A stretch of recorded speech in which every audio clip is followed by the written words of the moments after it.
everyone! Welcome to Becoming Canadian. Eto na naman ako sa inyo para maghatid ng isang information. Actually, hindi siya job opportunity ngayon. Pero ito'y makakatulong sa inyo sa pagpaplan nyong makapunta dito sa Canada. At ito ay ang about sa temporary public policy ng Canada na nag-aalaw ng mga visitor o yung mga naka-visit visa na makapag-apply, makahanap ng work dito sa loob ng Canada at makapag-apply ng employer-specific work permit. So, bigyan ko lang kayo ng brief history ng public policy na to. Guys, the policy came into effect August 24, 2020, which is na-extend hanggang February 28, 2022.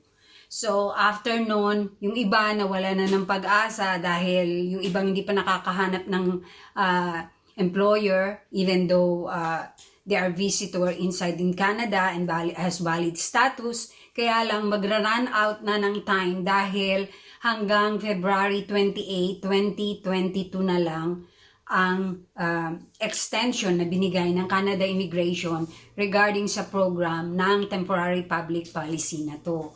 Pero March 22, may good news na dumating dahil in-extend ng Canada from the original February 28 na dapat wala na, in-extend yun ng another 12 months which is February 28, 2023. So ngayon, yung mga visitor na nandito ngayon sa loob ng Canada, pwede na silang mag-apply at makakuha ng employer-specific permit dito sa Canada. So, ano ang requirements ng public policy na to? So, kailangan meron kayong valid na status inside Canada. Ano ba yung mga status na yung kailangan hindi expired yung visit visa nyo o hindi expired yung student permit nyo. At isa pa nito ay yung mga temporary foreign workers dito na na-expired yung work permit, ina-allow na mag-work kahit wala pang approval nung renewal ng kanilang work permit. Ginagawa ngayon nilang pathway to. Actually, hindi to pathway, guys. Ito ay public policy lang, temporary. Dahil nga sa bukod sa COVID noong period na nilaunch nila ito, August 24, 2020, kasagsagan ng COVID, ngayon naman, kaya nila ito in-extend ng 1 year dahil they are really in need of workers na magtatrabaho dito sa Canada. Eh siyempre, sino pa ang mas madali nilang makuha? Siyempre, nandito na sa Canada. Yung mga employers, mas madaling kumuha ng workers dahil nandito na sa Canada yung kukunin nila. Yun nga lang, kakailanganin pa rin ng LMIA para makapag-hire o mag-recruit sila ng foreign workers na naka-visit visa dito sa Canada. Kung titingnan nyo, parang mas madali dahil mag-apply kayo lang tourist visa papunta dito sa Canada. Pero guys, may mga application requirements din ang pagtutourist visa, which is i-discuss ko sa inyo sa next vlog. Para yun naman ang aralin nyo at pag-ipunan nyo, kung yun sa tingin nyo, yun yung madadalian kayo para maka-enter kayo dito sa Canada. Anyway, may chance naman kayo maghanap ng trabaho dito. Actually, tamang-tama, meron akong guest ngayong araw na to, na ewan ko kung nakita nyo, sinundo ko siya noon sa ferry terminal. Willing siyang mag-take advantage sa policy na to. At maganda yun dahil gusto niyang makipagsapalaran. Dahil malay nyo, doon niya makuha yung hinahanap niyang pathway para makapag-stay sa Canada at maging eligible siya sa work permit or permanent residency, which is timing na timing. Kasi papunta siya dito, actually, March 2. Na-expired na kasi yung public policy ng February 28. Itatry niya yung luck niya dito sa Victoria at kahit paano matulungan ko siya kahit paano na makapaghanap kami ng LMIA para sa kanya.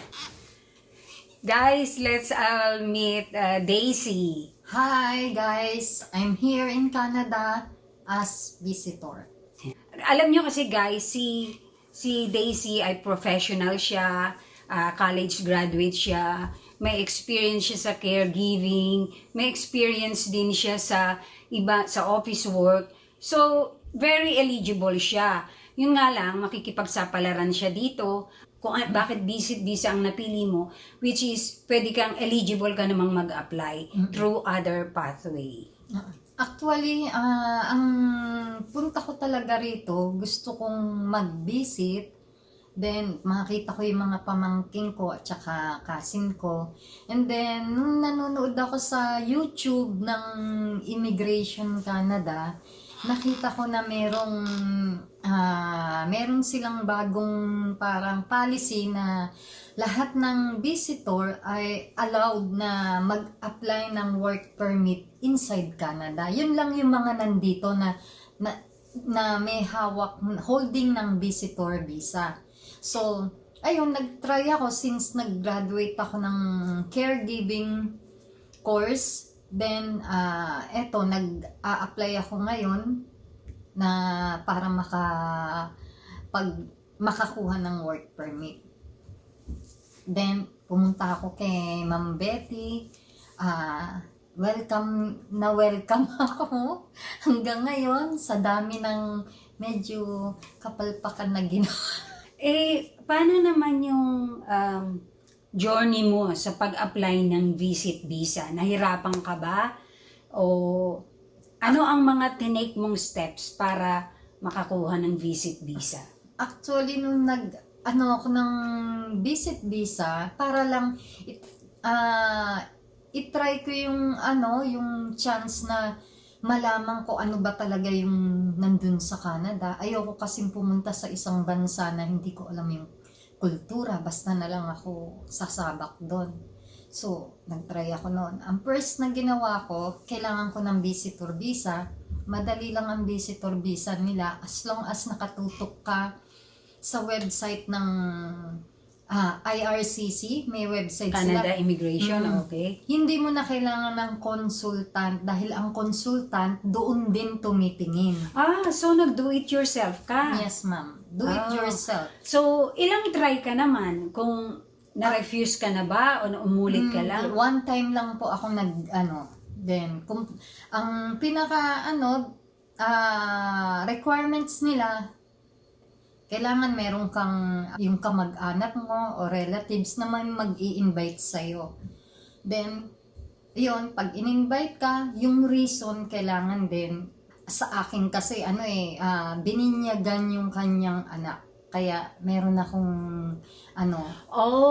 usually kasi, sa immigration website, ang sinasabi doon, hindi guarantee ang invitation letter kung maa-approve ka. Depende na lang din yun sa visa officer. Pero it would help kung merong mag-i-invite sa'yo, lalo na kung kamag-anak mo. Sa case niya, meron yung kamag-anak, may special occasion din, binyag, which is mabuti, in-accept, kasi usually ang binyag dito hindi masyadong big deal sa mga Canadian. So, napakaswerte pala talaga ni Daisy kasi one time lang siya, hindi siya na-refuse, tapos na-approve naman agad siya. Pero hindi ka ba kinakabahan na baka pumunta ka dito tapos gumastos ka, tapos wala namang mangyari? Ganon? Bali, kasi ang nangyari, nandito yung pinsang ko, so naman siya sa akin guarantee na susuportahan niya ako. So, kaya walang problema. At hindi naman din ako, ganun ka, meron din naman akong dalang pera na in case lang. So, ayun, nagbaon ako ng pera. So more or less, how much yung kailangan mong pera para makapag-apply ka ng visit visa? Anahin na natin kung dun lang sa process ng visa, 15K pesos. 15,000 pesos daw doon lang sa process ng visa. Tapos hindi ka naman nahirapan nung pumasok sa immigration, kung anong mga sagot, kung anong mga tanong sa'yo. Bali walang interview sa visitor visa pag nag-apply ka, ilalodge mo lang kung ano yung mga requirements, documentary requirements na nakalagay dun mismo sa website. Okay. How about yung interview dito sa immigration sa Vancouver? May mga tinanong ba sa'yo? Bali, ang tinanong lang sa akin, sino yung bibisitahin mo? Hanggang kailan ka? May return ticket ka ba? Kasi guys, dapat yung ticket na ipapakita nyo sa kanila, may return ba? Sure ka na babalik ka. Hindi yung magtatagal ka rito. Kasi 6 months lang ang allowed nila dito na mag-vacation ka. Then, lalabas ka. Then, pwede bumalik ka uli. Dahil multiple visa ko. Another 6 months. Nasa'yo, basta 6 months. So, how good yung visa mo? Yung temporary Bali, residence multiple visa? visa ang aking na-receive. Ganong katagal? Bali, sa akin kasi binase nila sa expiration ng passport ko. So, kung ang passport mo ngayon 10 years na, so 10 years ang multiple visa na makukuha mo. So guys, yun, isa pang tip. Pag-a-apply kayo ng visit visa, siguraduhin yung bago yung passport nyo o mahaba pa ang validity ng inyong passport. Kasi sayang din kung bibigyan kayo ng multiple 10 years visa, pero kung yung passport nyo 1.5 years na lang, i-renew nyo na para makakuha kayo ng buong 10 years na multiple visa. At saka isa pang tip sa inyo guys, sa passport nyo madali lang. Huwag kayo maniwala dun sa sinasabing appointment nila matagal-matagal. Tsempuhan nyo na lagi ang DFA, halimbawa, etong for the month of April, mag-o-open yan end week ng March. Tumingin na kayo. Diyan na, bantayan nyo siya. So pag magpapa-appointment din kayo ng passport, make sure na kung maaari nga lang everyday. Kasi baka merong nagka-cancel, di ba? May nagka-cancel. Parang sa tingin ko sa appointment naman sa passport, parang hindi pa talaga siya puno eh. Inuunti-unti lang nila ang pag-open ng date. Lalo na ngayon, sabi nila matagal, matagal 4 months. Siguro during pandemic, pero ngayon na-receive ko ang passport ko in just 6 days. Okay, sa ano mo naman, perception mo, sa tingin mo within 6 months na valid yung visit visa mo, sa tingin mo makakakuha ka naman ng job na magsusupport sa'yo sa LMIA? Sa tingin ko kasi nga kulang na kulang sila sa tao dito, kailangan talaga nila. So, kesa wala silang makuha, magbibigay sila ng LMIA, lalo na sa mga nandito na nasa malaki ang chance ng mga nandito na sa Canada kesa nasa labas. Kasi, syempre, pag kailangan mo nang magbabantay sa mga bata, naaalagaan ng caregiver, syempre, maghihintay ka pa na ma-approve yung visa niya dun sa labas na nag-a-apply. Tapos, yung mga gagastusin ng caregiver, mga ticket, syempre, yung employer ang sasagot niyang magastos. So, kung nandito na yung nag-a-apply, mas madali. Actually guys, ngayon pa lang nakakuha na kami ng aalagaan niya. Kailan nga dumating? March 2, right? March 2. Na yun? So actually ngayon nakakuha na siya ng maaalagaan niya. May interview na siya sa Miyerkules.